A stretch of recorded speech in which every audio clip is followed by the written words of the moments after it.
You unlock this benefit with the key of Patreon. Beyond is another dimension. A dimension of thought. A dimension of speculation. A dimension of mind. You're moving into a land of both waffle and substance. Of things and ideas. You've just crossed into the podcast zone. Ladies and gentlemen, welcome back to Trekking Through the Twilight Zone. We're going to go through episode by episode through the entire series. We're in the middle of season 2. And Julian, just one question. A penny for your thoughts. What do you think? I'm sensing you're thinking, Julian's full of shit right now. Yes, ladies and gentlemen, we have reached the episode A Penny for Your Thoughts. Just a quick, this one is the simplest one to explain, I think, in a very sort of simple way, is a bank teller or a bank employee, everyday bank employee, one day on his way to work, buys a paper, and in doing so, throws his coins into the tray, and one of them lands edge up. A penny, I should say, lands edge up. And from that moment and for the rest of the day, he is able to read the thoughts of those people around him. In doing so, he finds out that a woman he works with has feelings for him, his boss is having an affair, and that maybe the old man in the corner that's been working there for 20 plus years is planning on robbing the bank. First, this is a comedy. Let's be fair. This is one of those sort of comedy episodes that pops up throughout the series. But what are your first thoughts on this episode? I don't know if it's a comedy episode. I mean, it's a lighthearted episode. I mean, we've seen like real out and out comedy episodes. I mean, I feel like it's one of those sort of like not really like a thought experiment, but just, it comes off as a light exploration of what might happen, and it doesn't take obviously the penny and the psychic thing too seriously. I mean, it does wrap up sort of nicely and everything's for the best, and I do like it though. I mean, I think it's good, it's solid work. It's certainly better than the movie What Women Want. Yeah. Yes, that's actually a really good point. Yeah, I think you're right. I think that there's a wholesomeness to this episode that I do like, and the character, the bank teller who obviously sort of gets the powers, like he's actually quite enjoyable to watch. Like it's played in the right, it's the right side of it's the right side of slapstick. Let me put it that way. Because there are several moments where they do lean a little bit into slapstick, and it's just enough that I kind of giggle. There's a really nice moment where their offices have got like glass paneling, so they're all looking over, and he and the bank manager look over at the old man who he believes is going to rob the bank. And then when he leaves like a nose smudge on the glass, and he just stops and rubs it, and then leaves. I'm like, just little moments like that are actually kind of funny, and it always felt like the right side of that, which was good. So yeah, I actually enjoyed this episode, but it always felt like, you say, I was waiting for the sort of the other shoe to drop. Like a lot of these episodes usually have a slightly sort of like darker undertone, or there's like a bit of a, so in this, like, yes, he hears that his boss is having an affair and he uses it sort of to blackmail him, but for good ends. Mm-hmm. And it was when he finds out about the woman that he, that has feelings for him, like he never takes advantage of it. If anything, like he uses it to help her help him. Mm-hmm. So it's all good. And so I was waiting for that darker moment, and it sort of comes with the old man wanting to rob the bank. Now, if I think if that had been done today, he would be like, mass shooter. Do you know what I mean? The potential mass shooter. Yeah, sure. I think that's been the moment. He'd be like, he's like, I can come in, I can lock the doors. First I would take out the guard. Like that was where, maybe that's just my pet, but that's where my head went. I was like, if this was done now, mass shooter. Well, what's funny about that is I have had so many conversations with friends who are just frustrated about their jobs, and they're like, I don't know how comfortable I am saying this over the phone, but I have fantasies of, and I'm like, and obviously these are like the most peaceful people. It's absolutely not going to happen. But I think that that's really interesting because I really like that old man, and I think that all of those examples of reading thoughts sort of get at human nature in one way or another. And so I really like the idea in a more conventional writer that old man would be a robber and he'd be a hero for preventing a robbery. And instead, the moral of the story is, yeah, you read people's thoughts, but people have a lot of thoughts that they don't act on. And Yes. I love that idea. And you rarely hear that in, in these kinds of movies. And so often when you have a mass shooter, obviously, here in America, that's a daily occurrence virtually. But we have this discussion of like, how did people not know? And one thing and that's legitimate, and we need to do a better job of preventing that any way we can. Having said that, sometimes it's like he wrote dark poetry about killing people. I wrote dark poetry about killing people. Yeah. A lot of people, wrote dark poetry about killing people in their teens. They didn't go on to do it for real. And so how do you have a system that understands that and understands that those thoughts are not, we don't want to go into 1984 sort of thought policing, yes. sort of thing. Yeah. And this old man has those thoughts. He's not a bad guy. But I do like the scene when he sort of like, because they ask him to empty his bag out and there's nothing in there. There's like a pair of socks and a book or something. And then, but when he confronts like the guy who can read people's thoughts, when he actually he confronts him later on, and he actually says like, "Oh no, you're right." Like, and if anything, I'm a coward. Like that's the thing that stopped me. Yeah, I've thought that for the last sort of like 15 of those 20 years that I've worked here. But I've never act on it. Like, it's just a fantasy. Of course, everyone has that. And so you're right. I kind of like that they actually sort of tie it off with that bow. And he's not stigmatized for having had those thoughts. He just sort of the guy goes, yeah, you're right. Sort of like it's just one of those things. He has a job that's a drudgery. And so he, alleviates it with these thoughts of like, I could go into the bank and I could fill my pockets and I could do this. And also he knows he's never going to be rich. Yeah. There's no real opportunity for promotion. He's an old guy who sits in this undesirable position and has sat there for 20 years and sort of knows what his life is going to be. And even though this is still the 60s, there's, it's not like, today with, if you're not rich and driving a Lambo, you failed at life, sucker. I'm going to throw urine from my Lambo at you, they haven't gotten it that crazy kind of capitalism yet. But I mean, still, he knows that that's a sort of acceptable but very mediocre life. And the American dream, maybe has happened for him or is impossible at this point. But there's anxiety there. And I love what you said. I was so focused on how those thoughts were normal. Yeah. And I love what you say about how he's not stigmatized for them, that they have this really frank conversation. And that it seems that even in this lighthearted episode, it's so brilliantly written. And it's there's such humanitarianism underneath it that we can still learn from. Yeah, totally. And that's why I said this is actually, I think, like one of the solid episodes. Because again, like you said, this guy, the bank teller, the center of this, like he clearly has like a moral compass. Because even when he does hear the thoughts of the woman, this other employee, his colleague that has feelings for him, like there are those that would then use that, as you said, that film sort of like What Women Want. That you could take advantage of that, and he doesn't. If anything, he's a bit sort of like he uses it to put her at her ease. Sort of again, like it's sort of like he has to convince her that it's true.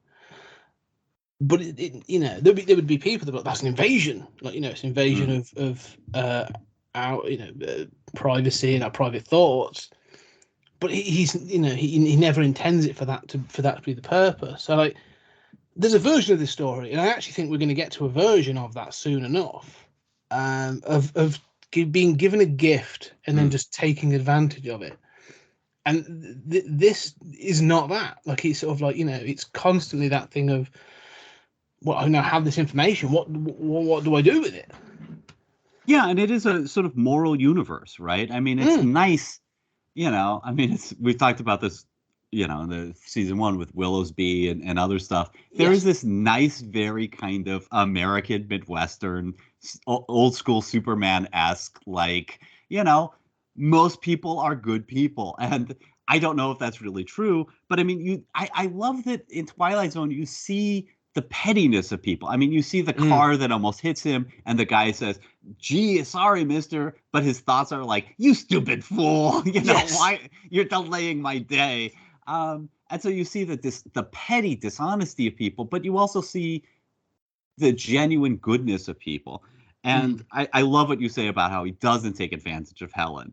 And it seems to me, whether it's our superheroes or what women want, I mean, today it seems like that seems almost antiquated, that somebody would not instantly abuse people. Yeah, well, you mentioned like what women want, but there's also sort of like Bruce Almighty, sort of like any film where someone is given that power, like the instant response is to take advantage of it.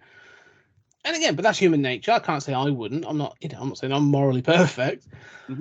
But yeah, this does present it as sort of like, what's the best way I can deal with this? The only moral grey area is when he blackmails his boss by saying like, well, I know about your affair and going off to do this, or was it? I don't know if it's like Niagara Falls or Las Vegas, wherever they're going to go, but I know you're off to do this, with your mistress, and if you.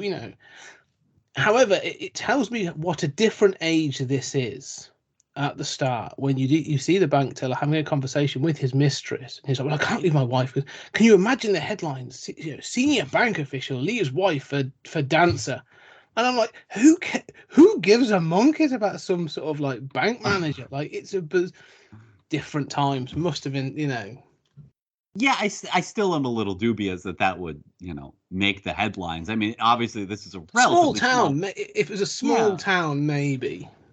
Well, right. Or if alternatively, or it's still a very conservative culture, but like he's the head of Morgan Stanley or something. I mean, this is a relatively small branch. It's in a big city, but it's it's not like, do you know what that guy managing, that several $1 million bank is? Nobody notices a bank that's got reserves like that.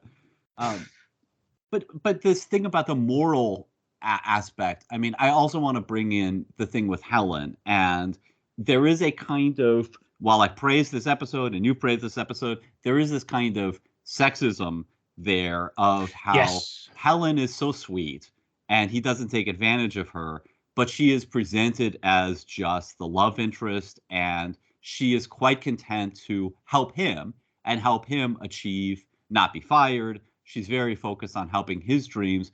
We never find out what makes her tick or what her dreams are, except she loves him and wants him to keep his job. And I think that obviously that sort of sexist culture might play into the whole mistress thing. Yeah, well, it does. Well, one of the things, we'll go back to this, talk about Helen. One of the things I like about this show, and we'll talk about, I think, there's a couple of episodes as we go through them. I actually think this is truly true, is the casting. And how sort of honest, or sort of like, how it's sort of, there's certain people casting things. Now, Helen, the woman who plays Helen, she's not unattractive in any way, but she is, let's say, relatively plain. But they've played that, they've chosen her, but she's still a genuinely nice person. But there's a scene at the beginning where sort of our protagonist is able to read her mind, and he sees her as a lovely person. He has some sort of a level of admiration for her already. But when he talks to that sort of other guy in the office, and he makes some sort of comment about her, he says like, I don't know what it was. Outwardly, he says about, oh yeah, she's a stunner or whatever, or something. He says something, but then internally is like, no, basically sort of like, could we get anyone more plain in the office or whatever? And so you say this thing about the sexist approach, but like that sort of, I think, still exists. But it was interesting as well that plays up. But like she this could sound really horrible, but she knows her role within the hierarchy of that bank. So the social structure of that bank, she's almost like accepted it. Yeah, like, I have this role. I've got to put up with this crap. That part and parcel of this. Yeah. Well, and it would be a very different show, and we wouldn't expect it. I don't, obviously, you and I tend to agree. It's not fair to put the whole weight of the entire culture in 1962 on an episode of The Twilight Zone. But, I mean, one could think about a very different show in which she's got fantasies of robbing the bank and thinks, this whole sexist thing, like, I love this guy, he won't even notice me, they mock me for being plain, I have no promotional possibilities here because no woman's ever going to be made manager of anything. Sometimes I just want to take an AK. Yeah. Well, I mean, this is post McCarthy, but like, you could even have that thing of sort of like someone's having communist thoughts. Like, that'd have been interesting. I don't think Serling or the show would have gone there, but like, I like this idea though. This theme of sort of like, I have this information. What do I then do with it? That sort of comes up. And as you say, we'll get to this, but it comes to like a bit of a wholesome ending. Like, he does use the information for the right purpose. Because one of the things he has pointed out is that someone who's been given a loan is going to use that loan to then gamble, and they lose all the money, and that is then brought to bear. And so he is then sort of like, because he's been fired for being basically a bit of a lunatic around the office. Well, and losing that account. Yes, because the guy walks out in disgrace because he won't give him the money, but it finds out he has just lost like several £1,000s on the horses or whatever. And so he gets his job back. He also then he obviously uses that information sort of. It's a little convenient to find that out the same day, right? Yes. Like, we've got an emergency telegram about one of our applications for a loan. Yeah, it works well. It's okay. Yes, I mean, it's I'm fine with it because of the sort of the format of the show. It's sort of I get what you're saying, and I actually thought about it a little bit when I watched it. I was like, well, that's easy, but But then he obviously uses that information. This, you can have your job back, and it's actually. But the thing is, this is the interesting bit, like you say, he's not the one that pushes for his promotion. He is, but it's only off the back of Helen saying, like, well, everyone knows that he's the one that really runs this department. He should be running loans and whatever it's called, loans and acquisitions, whatever. And so he pushes for that. He gets it, but then he sort of falls back on the sort of like, well, I know about you and your mistress, and so I want this office, I want that, and then he sort of says about having the old guy being sent on a round trip to Bermuda, sort of, and moving his desk, and so it's all being used for good purposes, but still blackmail. Yeah, that's true. I mean, I feel okay with it. Yeah. I mean, if anything, right. I'm having an affair. Own up to it, Yeah. But yeah, I mean, you say it's all good purposes. I don't know if it's all good purposes. I mean, obviously, we are left to believe that he deserves the promotion, right? And so he basically gets what he deserves, but he gets it through clearly unethical means. I love that he thinks to help the old man, Yes. and ask for this thing. But he doesn't ask for a raise, right? I mean, he's not permanently changed. He's just given this old man, like, congratulations on soldiering through 20 years in, the coal mines. We're going to give you an all-expense paid weekend at Disneyland. Then it's right back to the coal mines for you, buddy. Here's your pick back again. Yeah. Yeah. It's a token gesture, isn't it? But it works because, like you say, he's not selfish. He is quite selfless in much of this. But then the episode obviously ends. You see the penny get knocked over, and it's sort of like that's he's cleared of it. And he uses his powers. Yeah. Yes, but he's with Helen like that. And they go off, and it's sort of like they're able to, this it's a stepping stone in this new life. I like this episode. Like, I found this to be wholesome. It's a nice episode. Nice is it sounds awful to say anything is nice, but it's a nice episode. It's a good episode. I think it was well written. I think it's solidly written and it's performed well. And I actually enjoyed this as a really good episode. What were your final thoughts? Yeah, I feel the same way. I enjoy it. It's not going to be on anyone's list of top 10 episodes, but It's probably above average slightly. And for Twilight Zone, that's very good. It's certainly a nice amusement. And it does raise these kinds of questions. And it's enjoyable. You know, it's one of these sort of like, all right, let's spend 22 minutes playing this out. It's fun. Yeah. Yeah, it's a thought experiment, as you said. Right, ladies and gentlemen, I hope you enjoyed, and you've spent only a little bit more than a penny to hear our thoughts on this, but I hope it's been worthwhile, and I hope you've enjoyed the episode. And you can continue to enjoy our trek through the Twilight Zone, and we'll talk to you again on the next episode.